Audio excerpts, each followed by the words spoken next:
So you would say that the process favors the persistence of patterns, right? The persistence of patterns that persist, right? Like that tend to persist longer and on than others, or have more capacity to self-perpetuate. Yeah, except there's a giant hazard in the way you've just described it. Okay, mm-hmm. So if you, I had a conversation with Dawkins in Chicago in what must have been 2018. And it became clear in this conversation, Dawkins is the inventor of the term meme.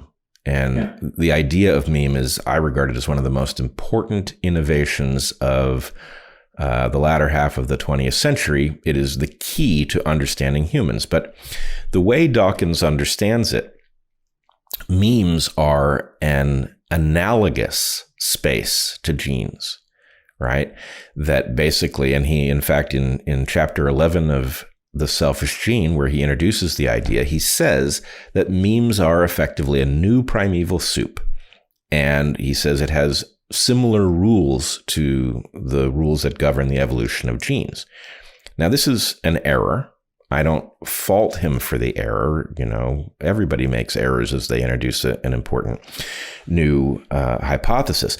But he never corrected it, and nobody else did either. And the problem is, memes do not have the same status as genes. It's not a parallel realm. Memes, cultural evolution, is a mechanism by which genes solve a certain problem, right? Cultural evolution, because culture can flow horizontally, it can evolve much more rapidly than genes, right? Genes are setting up a mind in a creature like a human being that is amenable to cultural evolution because that solves a genetic problem. And so the reason I raise all of this is when you say, okay, these are patterns that are trying to move, or that selection is favoring their movement into the future. My point is they are not of symmetrical standing, right?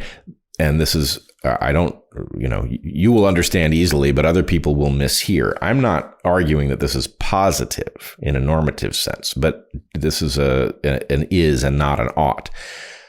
Cultural evolution, which is the thing that makes human beings special, or at least one of a pair of things that make humans very special, is superior to genes in the sense that it is much more rapidly evolving, but it is inferior to genes in the sense that it is evolutionarily subservient to the objectives of the genomes. So my point is, genes are favored to move into the future, right? To lodge themselves as far in the future as possible. That's what selection favors.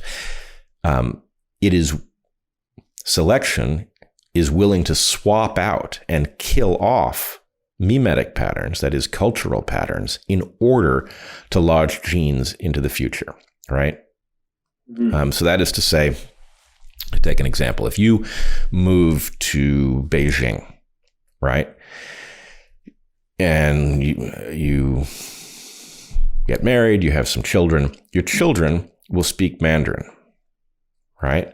They will speak Mandarin because it is in your genes' interest for them to speak the local language fluently, right? The part of you that speaks English, your English-speaking nature will not struggle to survive. It will actually willingly vanish in your children and be replaced by Mandarin so that they can be effective.